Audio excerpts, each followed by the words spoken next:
Christmas on Aurora 7 never looked anything like Christmas on Earth. The snow wasn't white. It shimmered in soft shades of blue and silver, drifting through the air like tiny glowing feathers. Giant crystal trees lined the streets, their branches decorated with floating lights that orbited instead of hanging. Children laughed as miniature alien reindeer chased hovering gift boxes through the town square, while musicians played familiar Christmas songs on instruments that sounded like a mix between violins and singing whales. I still insisted on wearing an ugly Earth Christmas sweater. According to my late wife, Lyra, it made me look heroically ridiculous. She had laughed every Christmas she was alive, and somehow I could still hear that laugh whenever I put the sweater on. Daddy! My daughter Nova giggled as she adjusted one of my crooked antlers. Grandma says humans have no fashion sense. I smiled. She's been saying that for 10 years. Nova's silver eyes sparkled. So, she's consistent. Exactly. She burst into laughter. Being half human and half Astrian meant Nova had inherited the best, and funniest, parts of both species. She had my sarcastic humor, and her mother's glowing silver eyes. Whenever she laughed too hard, tiny golden sparks floated around her hair like Christmas lights. The neighborhood children loved it. The local firefighters, not so much. We walked toward the enormous Vallon family estate carrying wrapped presents. I looked at the mansion and sighed. You know, I muttered, every Christmas I tell myself it'll be different. Nova squeezed my hand. And every Christmas Grandma proves you wrong. You're getting way too smart. I inherited that from Mom. You definitely didn't inherit it from me. She grinned proudly. I know. The front doors opened before we even reached them. Standing there was my mother-in-law, Lady Seraphine Vallon. Tall. Elegant. Perfect posture. Perfect hair. Perfect expression of disappointment.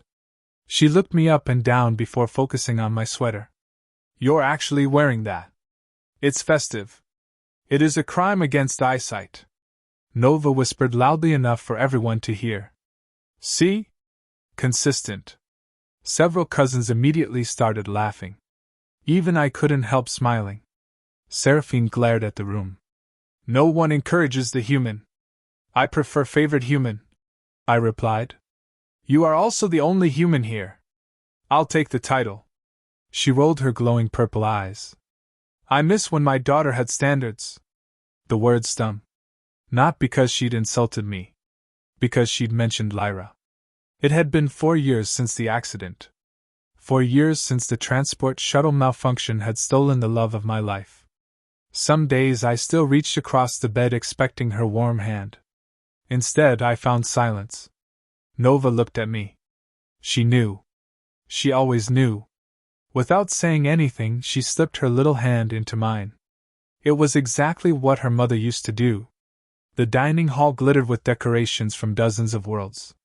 Earth stockings hung beside floating Astrian light crystals. Roasted turkey sat beside glowing moonfruit pie. Someone had somehow convinced an alien chef to make mashed potatoes. The result looked radioactive. I don't trust the potatoes, I whispered. They're glowing. They're festive, Nova answered. I think they're alive. They waved at me. I'm definitely not eating them.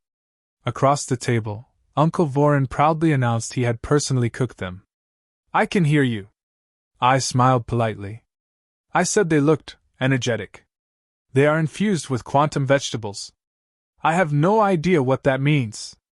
Neither do I. The room erupted into laughter. Even Seraphine struggled not to smile. For one brief second, Christmas almost felt normal. Dinner began. Relatives exchanged gifts. Nova handed out tiny handmade ornaments she'd spent weeks creating. Each ornament was unique. Little stars made from crystal leaves. Small wooden rockets painted by hand. Miniature snow globes with tiny alien villages inside. When she reached Seraphine, she smiled nervously. I made yours first. Seraphine accepted the ornament. It showed our family. Lyra. Me. Nova. Holding hands beneath a Christmas tree. For a moment. Just a moment. I thought I saw emotion soften her face. Then she spoke. You drew him too tall. Nova blinked. I wanted Daddy to look heroic. He is average. I'm standing right here. I noticed. Nova looked disappointed but forced a smile. It's okay, Grandma. Seraphine set the ornament aside without another glance. The room suddenly felt colder.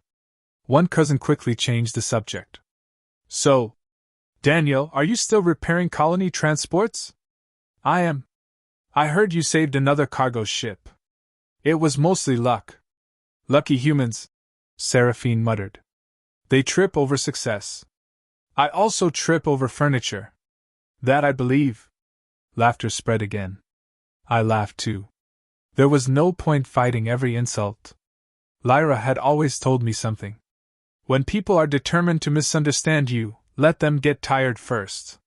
It had become my survival strategy. Halfway through dinner, Nova climbed onto her chair. I made a Christmas speech. Every adult froze. Children giving speeches usually meant trouble. My mommy used to say Christmas isn't about who has the biggest house. I smiled. That sounded exactly like Lyra. It's about who makes people feel like they're home. Several relatives quietly nodded. Nova continued. My daddy always makes me feel home. I felt my throat tighten.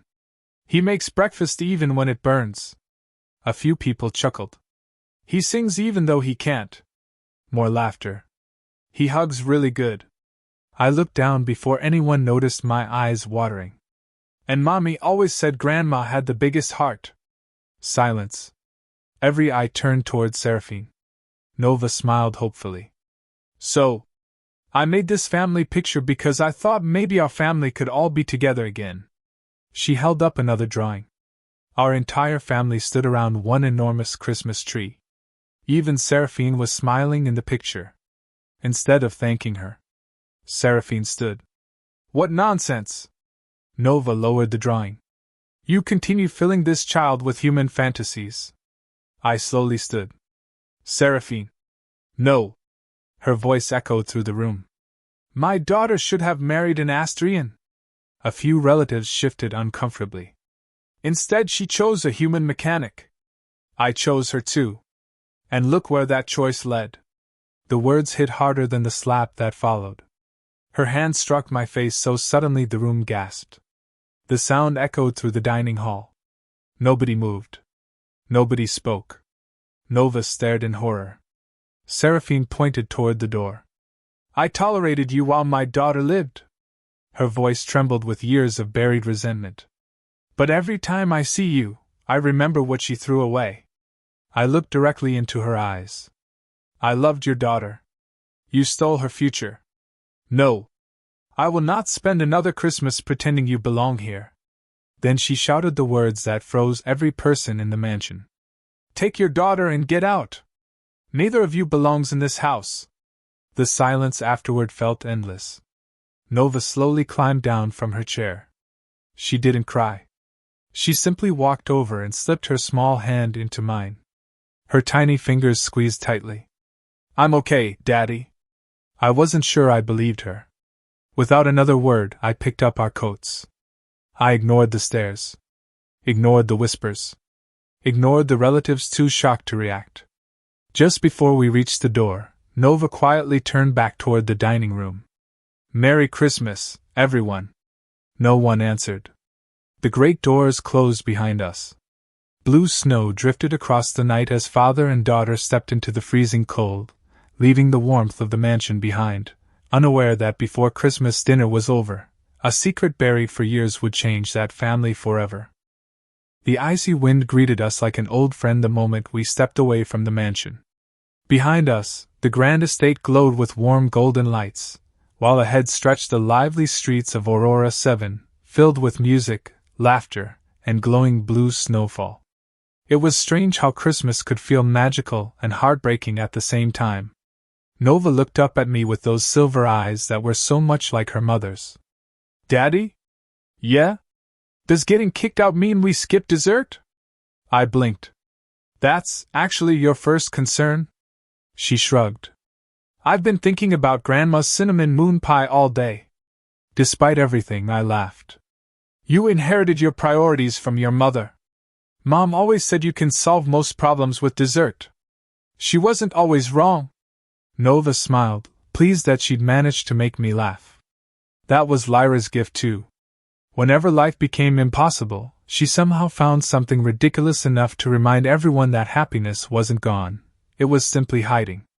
We wandered through the decorated streets without much of a destination. Christmas markets stretched for blocks. Floating lanterns drifted through the air while alien children chased holographic snowflakes that exploded into tiny fireworks whenever someone caught them. The colony looked beautiful. I wished Lyra could have seen another Christmas. 4 years had passed since the shuttle accident, but sometimes it still felt like yesterday. I remembered the first time we'd met. She had crashed her tiny research shuttle into my repair garage. Not gently. She had completely destroyed the front wall. When I rushed outside expecting a disaster, the hatch opened and the most beautiful alien woman I'd ever seen climbed out covered in engine grease. Instead of apologizing, she'd smiled. Good news. What? I found the mechanic. That single sentence had started everything. Our first date had gone even worse. She insisted on trying Earth pizza. Unfortunately, Asterians couldn't tolerate cheese. She spent the next 3 hours glowing bright purple every time she hiccuped.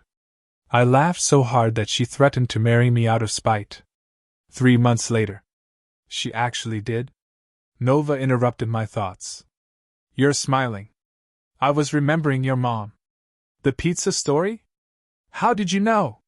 You always smile like that during the pizza story. I shook my head. She would have loved tonight. Nova nodded. She would have told Grandma to stop being dramatic. Absolutely. And Grandma would have ignored her. Definitely. And then Mom would have stolen Grandma's dessert. I laughed again. That's exactly what would have happened. We continued walking until music drifted across the square. A crowd surrounded a stage where families competed in the annual Interstellar Christmas Carol Festival. An energetic announcer spotted us immediately. There! He pointed straight at me. A human contestant! Before I could answer, 2 cheerful volunteers grabbed my arms. No, wait. It's tradition. I can't sing. Perfect. Neither can last year's winner. Nova was laughing so hard she nearly fell over. 5 minutes later I found myself standing on stage wearing a blinking Santa hat that someone had shoved onto my head. The announcer smiled brightly. What's your group name? I looked around. There is no group. He pointed at Nova. Now there is. The audience applauded. Nova waved proudly. We're Team Oops. The announcer loved it. Ladies and gentlemen. Team Oops. Music started. I had no idea which song it was. Nova whispered. Just move your mouth. I don't know the words. Neither does anyone else. Fair point. I sang anyway. Poorly. Very poorly. Halfway through the chorus, Nova accidentally sneezed. Golden sparks burst into the sky. Her half-Asterian abilities reacted with the holiday decorations, causing every crystal tree around the square to light up at once. Thousands of shimmering lights danced overhead. The audience gasped. Then they erupted into applause. The announcer stared in amazement. I've never seen that effect before. Nova whispered to me. I didn't mean to. I grinned. Never admit that. Someone in the crowd shouted. Encore! Another yelled. The little girl has Christmas magic. An elderly alien handed Nova a giant candy cane nearly as tall as she was. A baker insisted we take free pastries. Someone else gave us hot chocolate topped with glowing marshmallows. Within minutes we had enough food to feed half the colony. Nova looked at the mountain of treats. So, yes? Getting kicked out was surprisingly profitable. I was thinking the same thing. A little boy walked over shyly. Your singing was awful.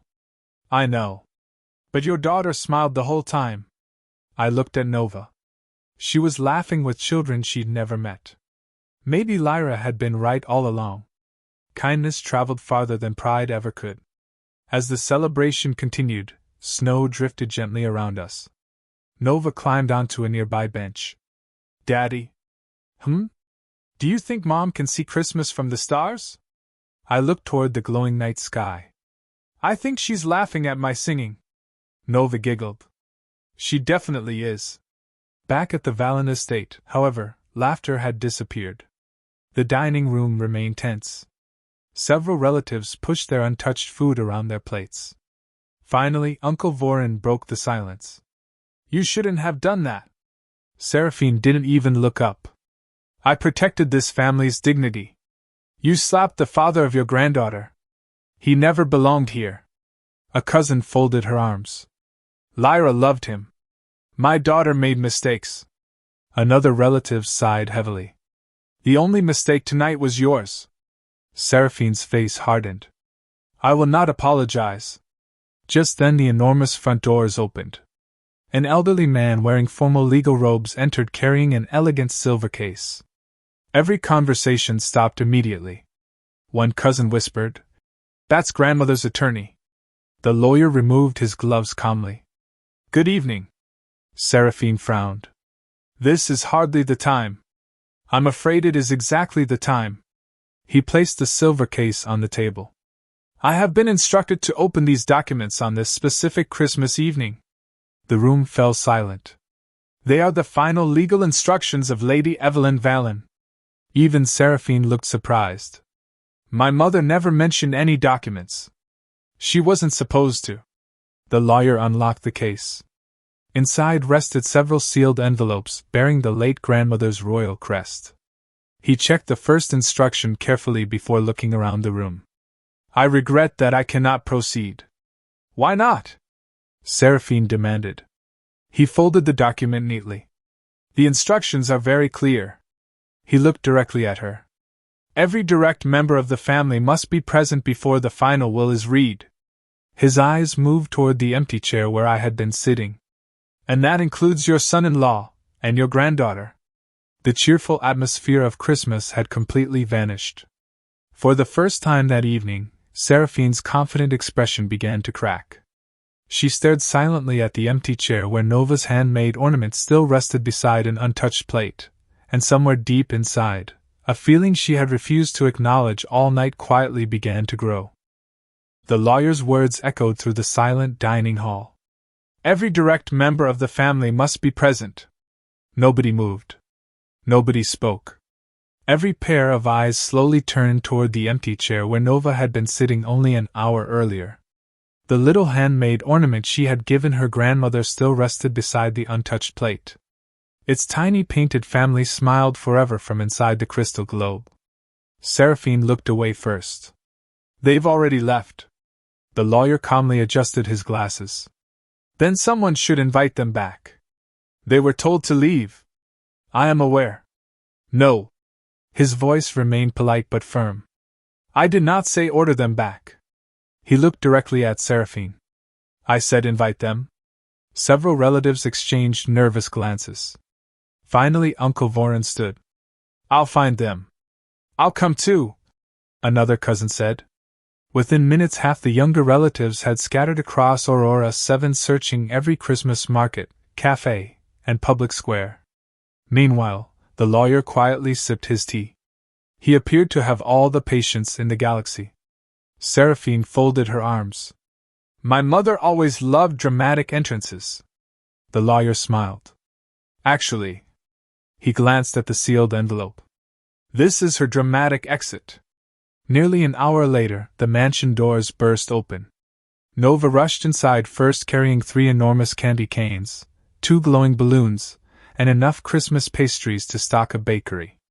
"I won snacks!" Everyone stared. One cousin whispered, "How?" "I have no idea." I shrugged. "We accidentally entered a singing contest." Another cousin blinked. "You sing?" "No," Nova answered before I could. "He absolutely does not." The room erupted with confused laughter. Even the lawyer chuckled. Seraphine noticed the blinking Santa hat still sitting crooked on my head. You actually wore that in public? I was forced. Nova grinned. They gave him third place. There were only 3 contestants. I still got a trophy. It says most enthusiastic noise. I prefer not to discuss it. The tension eased slightly. The lawyer stood. Now that everyone is present. He unlocked the silver case completely. Inside rested a crystal memory sphere glowing with soft, golden light. Every member of the family immediately recognized it. A legacy recording. One final message from Lady Evelyn Valen. The lawyer carefully placed the sphere in the center of the table. Light filled the room. Slowly, the elegant holographic figure of the late grandmother appeared above the table exactly as everyone remembered her. She smiled warmly. Merry Christmas, my wonderfully impossible family. Several relatives wiped away tears. Nova whispered happily. Great-grandma. The hologram laughed softly. If you're seeing this, then I have finally become too old to argue with any of you in person. A few relatives smiled. Which is probably for the best. She looked around the table as though she could still see every face. I know exactly what kind of people you are. Several family members shifted uncomfortably. I also know exactly what kind of people you pretend to be. That earned a few guilty coughs. The grandmother smiled knowingly. Some of you are generous. Her eyes moved slightly. Some of you are stubborn. They settled directly where Seraphine stood. And one of you inherited far too much of my temper. Quiet laughter spread around the room. Even Seraphine couldn't deny it. Then the grandmother's expression softened. There is someone I wish to speak to first. Her eyes found me. Daniel. I froze. If you're watching this. She smiled kindly. Thank you. The room became completely silent. When my daughter chose you, I was uncertain. Seraphine glanced up in surprise. I questioned whether a human could truly understand our family. The grandmother laughed softly. I was wrong, she continued. You loved Lyra with every part of your heart. My throat tightened. When she was sick after eating earth cheese. Several relatives looked confused. You stayed awake for 2 days because you believed every purple hiccup was a medical emergency.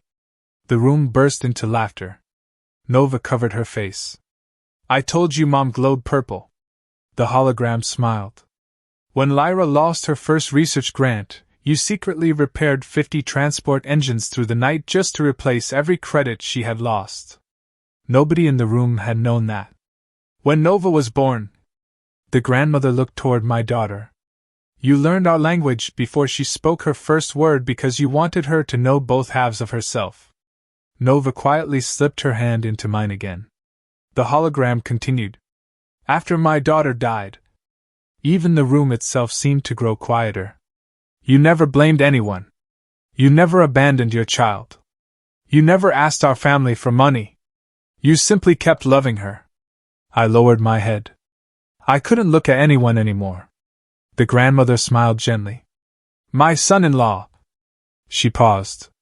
You became the son I never expected. Across the table, Seraphine's eyes filled with tears. Then the hologram turned toward Nova. My precious little star. Nova smiled through watery eyes. I wish I could have watched you grow. You have your mother's kindness. She grinned.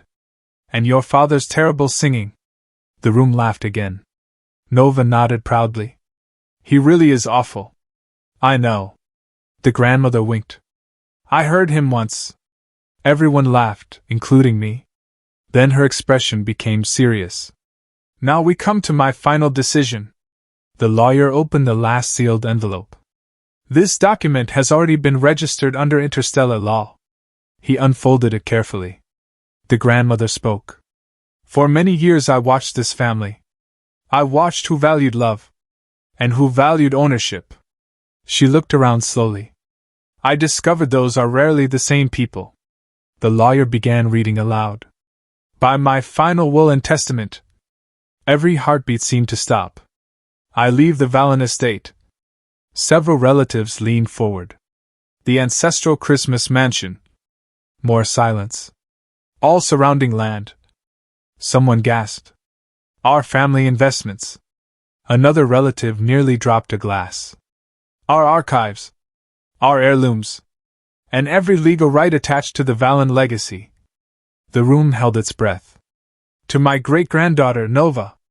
Absolute silence. Nobody moved. Nobody even blinked. Then 5 different relatives spoke at once. What? Impossible! She inherited everything? The child? The whole estate? Nova looked around innocently. I won another prize? The lawyer smiled. Yes. She looked at me. Daddy? Yeah?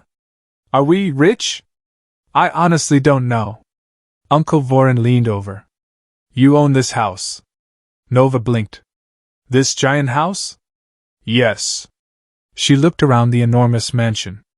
Do I have to clean all of it? The entire room exploded with laughter. Even the lawyer laughed so hard he nearly dropped the documents. The grandmother's hologram wasn't finished. Until Nova reaches adulthood. She smiled warmly. Daniel will serve as sole legal guardian of every asset. The lawyer nodded. That clause is legally binding. Then came the sentence that changed everything. The current residents may remain only with the approval of Daniel and Nova. Every eye slowly turned toward me. A moment earlier I had been the unwanted human. Now, I was the legal guardian of the very home from which I had been thrown out on Christmas night. And Seraphine, who had ordered me to leave forever, stood speechless in the house she no longer had the authority to control. No one knew what to say. The silence stretched across the dining hall until it became almost uncomfortable. Then Nova raised her small hand. I have a question.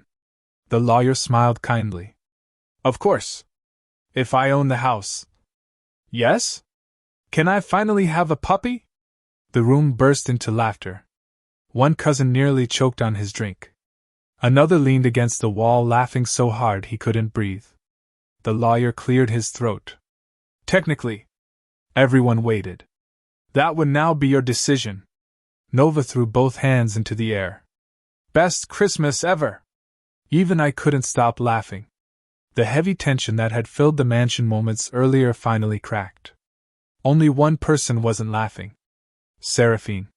She stood completely still, staring at the crystal ornament Nova had made for her. The little painted family smiled back at her. For the first time all evening, she really looked at it. The smiling faces. Her daughter. Her granddaughter. Me. She slowly reached out and picked it up with trembling hands. Then she looked toward the hologram one final time. Lady Evelyn smiled gently. My daughter. Seraphine's breathing became uneven. If you're hearing this. The hologram's voice softened. Please don't spend the rest of your life punishing the man your daughter loved. A tear rolled down Seraphine's cheek. I know losing Lyra broke you. Another tear followed. It broke all of us. The room had become completely silent again. But grief is not love. The words landed harder than any accusation ever could. Grief that hurts innocent people becomes pride. Seraphine lowered her head. You blamed Daniel because he survived. She closed her eyes. But surviving was never his crime. The hologram smiled sadly. My daughter chose him. She laughed with him. She dreamed with him. She built a family with him. And if I know Lyra... A gentle laugh escaped the hologram. She is probably somewhere in the stars arguing with me for making this speech too emotional. Nova laughed through her tears. That sounds like Mom. The hologram looked toward her one last time. My little star. I leave you this family. Please take better care of it than we did. The golden light slowly faded. The room stood in respectful silence. The recording was over. Seraphine suddenly covered her face. A quiet sob escaped her. Then another. Years of anger, pride, loneliness, and regret poured out all at once. I failed her. Nobody interrupted. I failed my daughter. She looked toward me. And I failed you. Her voice shook so badly she could barely speak. I blamed you every single day because I couldn't blame fate. She slowly walked across the room. For a moment I thought she might stop. Instead, she knelt. The proud matriarch of one of the wealthiest families on Aurora 7 knelt before the man she had slapped only hours earlier. "I'm sorry." The words were barely louder than a whisper. "I cannot take back what I said." Another tear fell. "I cannot undo the years I spent treating you like an outsider." She looked toward Nova. "I cannot undo tonight." The little girl quietly walked over. Before anyone expected it, she hugged her grandmother. The room collectively melted. Seraphine wrapped her arms around Nova and cried openly. "I am so sorry." Nova patted her shoulder exactly the way I'd seen Lyra comfort people years before. "It's okay." "No. It really isn't. It can be." Seraphine looked surprised. Nova smiled. "Mom always said saying sorry is where fixing starts." I stared at my daughter. She sounded exactly like Lyra. Every word. Every smile. Every ounce of kindness. The lawyer quietly wiped his glasses. "I've handled inheritance disputes for 42 years. Everyone looked toward him. This is the first one where people are apologizing instead of threatening each other." Uncle Voren laughed. "Give it time." The lawyer smiled. "I sincerely hope not." Everyone turned toward me. Legally, the decision belonged to Nova and me. I looked around the mansion. Every wall reminded me of Lyra. Every hallway held memories. Every Christmas decoration had once been hung by her hands. I took a slow breath. "My answer is no." Several relatives looked horrified. Then I smiled. "No one is leaving." Confused silence. I continued. "Not because the law says so. Because Lyra wouldn't have wanted revenge." I looked toward Seraphine. "She always believed family could learn. Sometimes very slowly." A few relatives laughed. "I think tonight qualifies as very slowly." Even Seraphine managed a weak smile. "I only have one condition." Everyone listened carefully. "This house belongs to Nova." I looked at my daughter.